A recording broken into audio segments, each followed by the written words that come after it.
Hello বন্ধুরা, সবাই কেমন আছো? আজকে আমি আবার পরবর্তী 10টা লার্নিং ডিজাইন নিয়ে চলে এসেছি। দেখো তোমরা সবাই কেমন লাগছে অবশ্যই জানিও। আগের দুটো ভিডিওতে আমি 10টা করে 20টা লার্নিং ডিজাইন আপলোড করেছি। তো এই পরবর্তী 10টা লার্নিং ডিজাইনও দেখো তোমরা তো জানোই, আগের ভিডিওগুলো যদি দেখে থাকো তো জানো যে আমার ভিডিওগুলো লাইফ সায়েন্স সাবজেক্টের ওপর।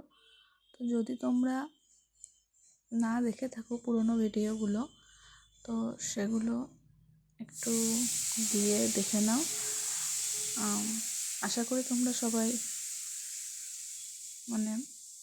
তোমাদের ভালো লাগবে বা তোমরা নতুন কিছু করার চেষ্টা করবে। তো দেখো সবাই, প্রথমটা ছিল ক্লাস 8-এর সমুদ্রের নিচে জীবন, আর এটাও হলো ক্লাস 8-এর মশলা ও গাছ। তো আগের ভিডিওগুলো তোমরা সবাই দেখে থাকলে জানবে যে আমি লার্নিং ডিজাইনটা ক্লাস ওয়াইজ সাজিয়েছি। এটা হলো ক্লাস 8-এর মৌমাছি। তো ক্লাস ওয়াইজ সাজালে কি হয়, যিনি খাতাটা দেখবেন তার ক্ষেত্রেও যেমন সুবিধা হবে, তেমন তোমরা যারা লার্নিং ডিজাইনগুলো পরপর সাজিয়ে একটা কন্টেন্ট বা সূচিপত্র তৈরি করবে, তোমাদের ক্ষেত্রেও সেটা অনেক সুবিধা হবে। তো এটা হলো ক্লাস 8-এর উদ্ভিদ কোষ ও প্রাণী কোষ। এরকমটা করলে কি হবে, তোমাদের পরে খুঁজে পেতে কোনো সমস্যা হবে না, আর যিনি পরীক্ষক খাতাটা দেখবেন তিনিও পরপর কন্টেন্ট ওয়াইজ সিরিয়াল ওয়াইজ দেখে নিতে পারবে। তো দেখো সবাই কেমন লাগছে অবশ্যই জানিও, ভালো লাগলে অবশ্যই পাশে থেকো। নেক্সট হলো ক্লাস 8-এর পরিবেশে গুরুত্বপূর্ণ কিছু গাছ।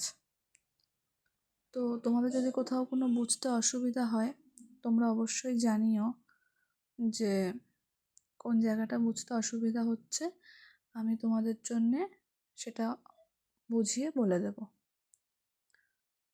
আর তোমরা কিন্তু শেষ ভিডিওটা কেউ মিস করো না, ওটা হচ্ছে যে কিভাবে এই 7টা এলডির কিভাবে কন্টেন্ট বা সূচিপত্র রেডি করতে হবে সেই ভিডিওতে আমি বলে দেব। এটা হচ্ছে ক্লাস 8-এর ঔষধি গাছ। তো তোমরা যারা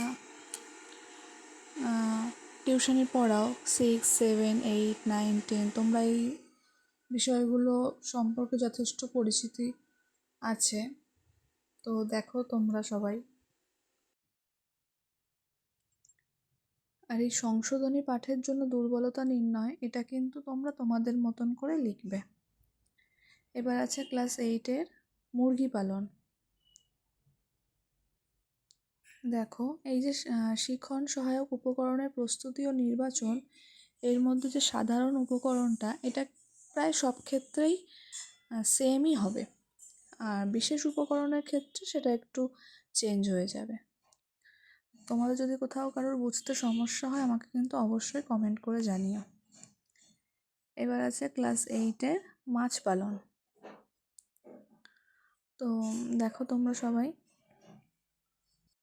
ভালো লাগলে অবশ্যই পাশে থেকো। আসলে আমি চাই আমি যতটুকু জানি বা পারি সেটুকু যাতে সেটুকু তোমাদেরকে সাহায্য করে, যাতে তোমাদের হেল্পফুল হয়, তোমরা যাতে সেই জিনিসটা ওরকমভাবে করে দেখাতে পারো, তো তার জন্যে একটু চেষ্টা করি।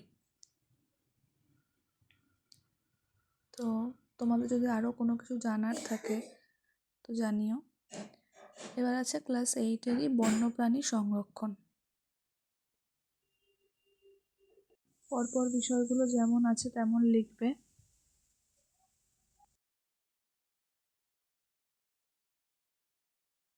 আচ্ছা, তোমাদেরকে ভিডিওটা দেখানোর সাথে সাথে আর একটা কথা বলি, যদি তোমরা ইনকেস কেউ মনে করো যে তোমরা নিজেরা লিখতে পারছো না, তো তোমরা কিন্তু আমাকে বলতে পারো। আমি কিন্তু বিএডের সমস্ত সেমিস্টারের প্র্যাকটিকাম লিখে দিই। তো যদি তোমাদের কারোর মনে হয় যে লেখানোর দরকার আছে, তো তোমরা আমাকে অবশ্যই বলতে পারো, আমি লিখে দেব। তো তার জন্য আমাকে তোমরা ইনবক্স করো।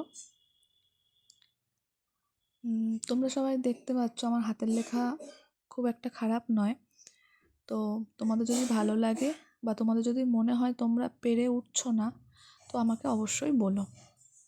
এবার আছে ক্লাস 8-এরই মেরু অঞ্চলের জীবজগৎ।